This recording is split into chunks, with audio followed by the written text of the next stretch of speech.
31 दिसंबर 2025 को labour bureau ने नवंबर 2025 के लिए ऑल इंडिया CPI-IW उपभोक्ता मूल्य सूचकांक को जारी किया है और इसी CPI-IW इंडेक्स के आधार पर जनवरी 2026 का महंगाई भत्ता तय होता है। अब जरा ध्यान से देखिए इन संख्याओं को, जहां जुलाई 2025 में इंडेक्स 146.5 और 58.53% दिए, अगस्त 2025 में इंडेक्स 147.1 58.94% दिए, सितंबर 2025 में इंडेक्स 147.3 59.29% दिए, अक्टूबर 2025 में इंडेक्स 147.7 59.58% दिए और नवंबर 2025 में इंडेक्स 148.2 और 59.93% दिए। आप ये देख सकते हैं कि हर महीने इंडेक्स धीरे धीरे बढ़ता हुआ जा रहा था। नवंबर में इंडेक्स 148.2 तक पहुंच गया, जो सीधे तौर पर 59.93% डीए में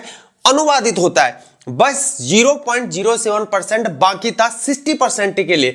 अब आप ये सोच सकते हैं, अगर नवंबर में सिर्फ 59.93% है तो 60% कंफर्म कैसे हुआ? यहां समझिए पूरी इसकी गणना। डीए की गणना 12 महीने के औसत के आधार पर ही होती है और सरकार जो डिसबर्समेंट के लिए केवल पूर्ण संख्या पर ही विचार किया करती है। मतलब यह है कि अगर 60% से 60.99% तक कुछ भी हो तो आधिकारिक घोषणा 60% ही होगी।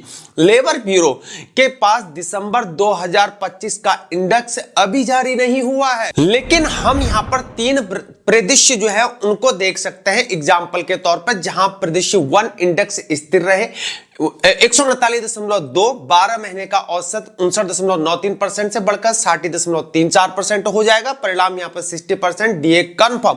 और परिदृश्य 2 को देखते हैं, इंडेक्स बढ़े तो 150.2 तक भले ही बड़ी वृद्धि हो, लेकिन औसत 60.53% हो जाते हैं। परिणाम यह है कि 60% यहां पर डीए कंफर्म हो।